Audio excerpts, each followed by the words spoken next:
Hello and welcome to this lecture. This will be the first lecture on the data structures.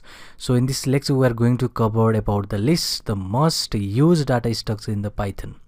So first of all, what is list? So first of all, let's come with the variable. So when I just say variable, you have to store only one element to the variable. So you cannot store something like var saying 3 store me 4 5 6 6. This should not be valid in the variable.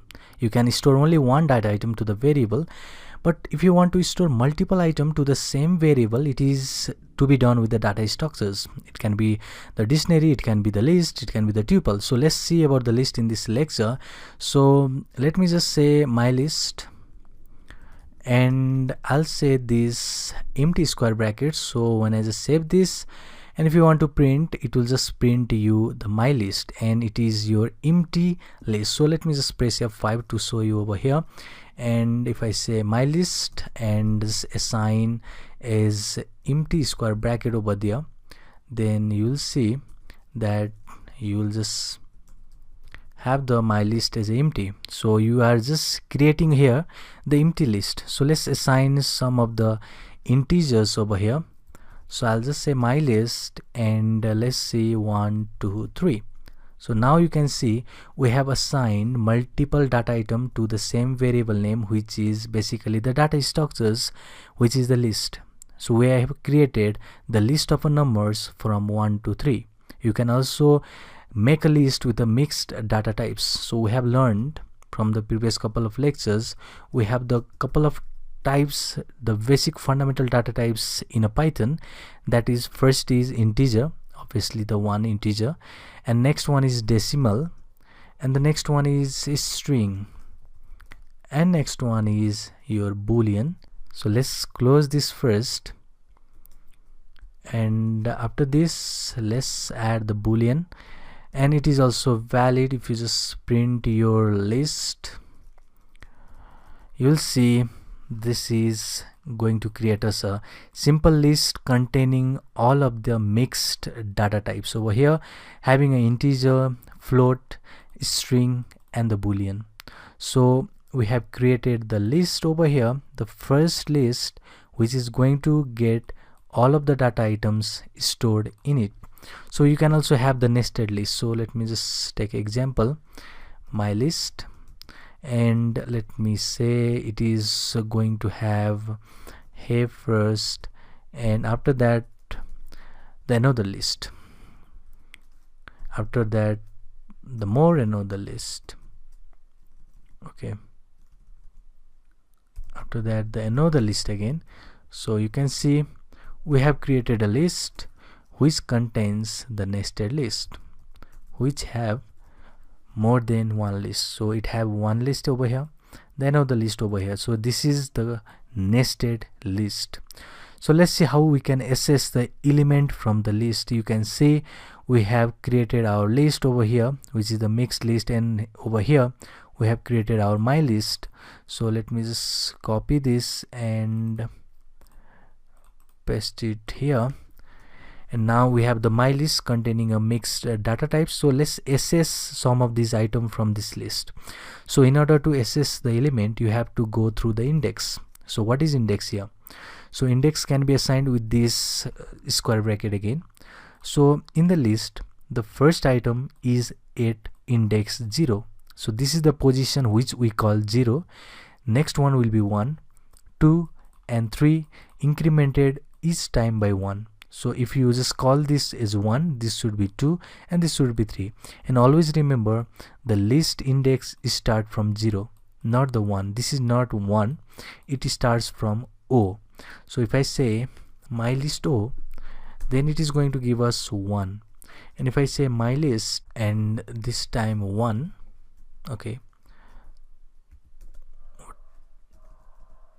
1, then it is going to give us the second element of the list, but the index having 1. So this is the way to just access the list. If you want to have this to be printed, you can do in the two ways. I'll say my list. First way is to count from 0, 1, 2, 3. It should be as 3. And another way is to have the negative indexing. So this is important.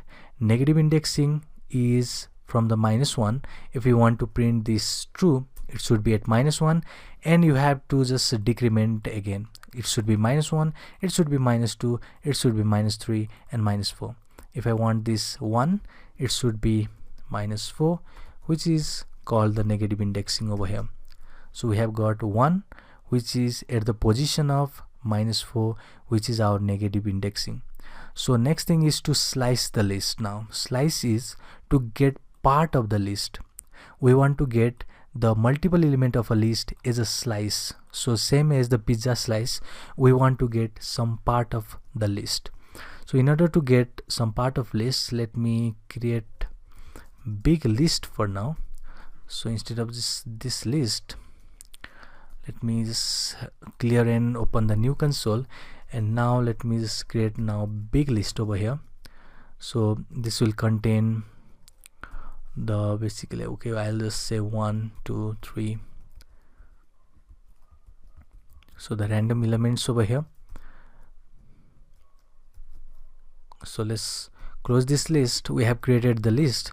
So now what if we want to do is we want to have the element from this, maybe from 3 to maybe 66. We want every element from this 3 to 66. So let's see how we can just get that. And this technique is called slicing technique. So first of all, we have to go through the index again.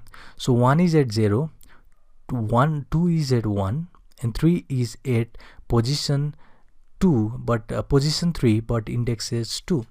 So we'll just go from 2 because we want to include 3, and we have to give the colon, and we want to reach at 66. So this is as 2, 3, 4, and 66 is 5. So if you just pass 5 here, this is the explicit position, so this is not included. If you want to include this 5th position, you have to pass 6, because this position is going to be ignored. So 6th position here, or the 6th index, is at 7, and this is not included.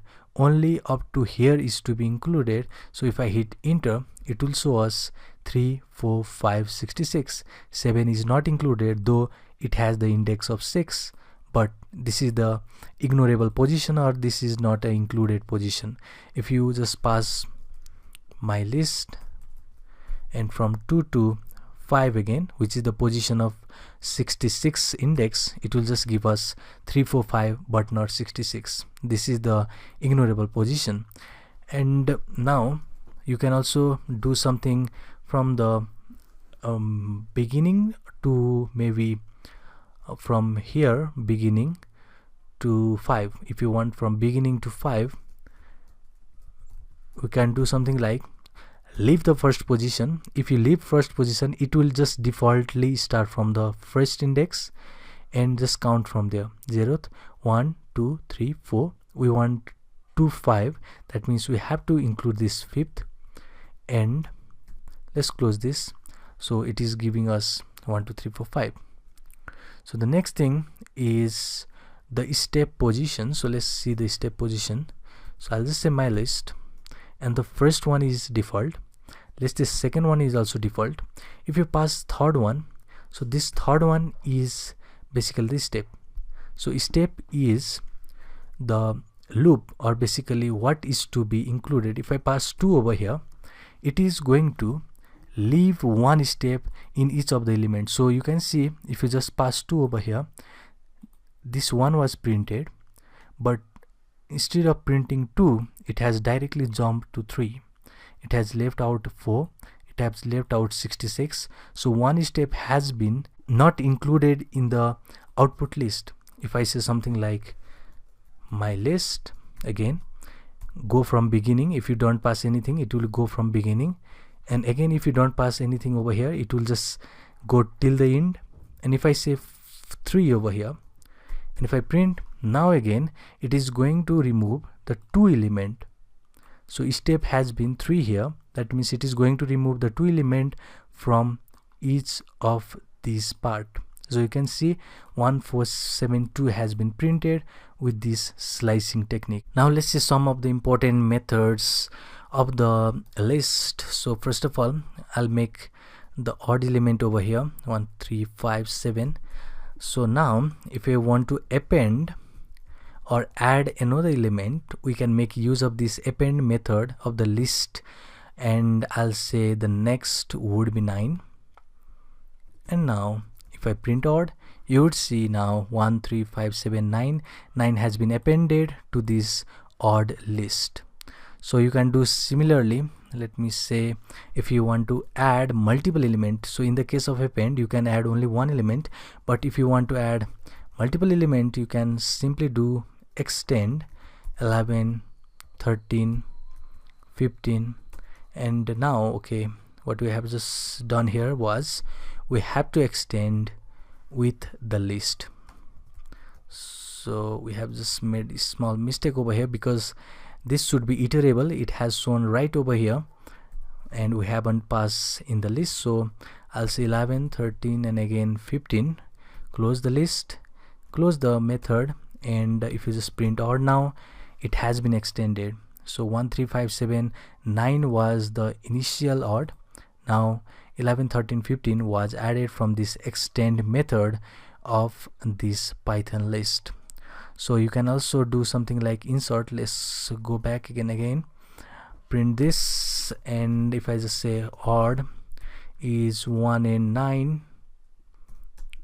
and now if you want to insert the element, you can simply do insert, and now if I say 1 and 3, okay, what we just did over here was we wanted to add this third element in the first position. So this insert method will take the position where you want to insert, or basically the index.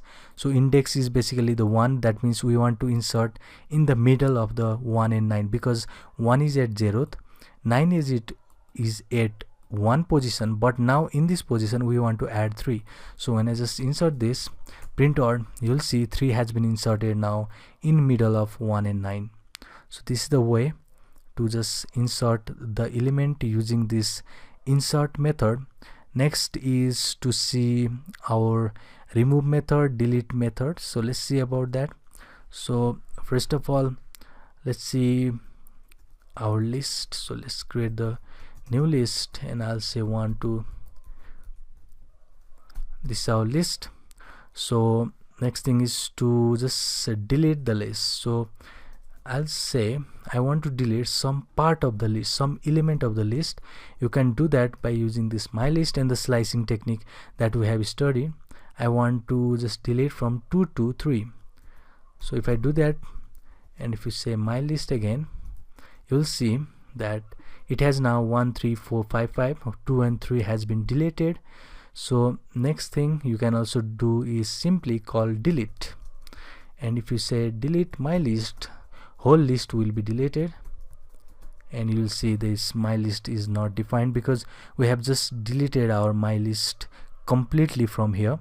So next thing is you can also make use of the remove method in order to delete some element of the list. So let me create mylist again, and here I'll say A, B, C and D are the element of the list, and if you want to remove, you have to call mylist again and just add the remove method. So when I just remove, let me say I want to remove C from here, and if I just print again my list, you'll see C has been removed from your list. You can also do same tasks using the pop method. So you can see that my list and dot pop method is of the list, and you have to pass the index in this pop method. So when I just say 1 is the position for this B, so B has been popped out, that means element has been popped out from this list. So if you just do something like my list dot pop, it is going to give us as a default the last element of the mylist, which is in this case the pop. That means it is going to get the last index, which is -1 index, if default value is passed or nothing value is passed in the pop method. It is going to get us the last element of the list. So these are the couple of functions which are important functions of the Python list.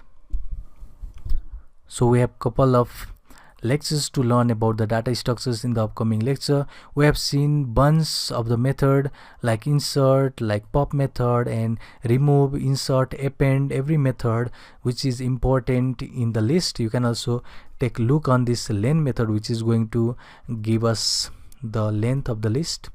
And this is the one, because we have just popped out every element, only my list has the one element, which is a, so it is going to give us the length of the list as a 1.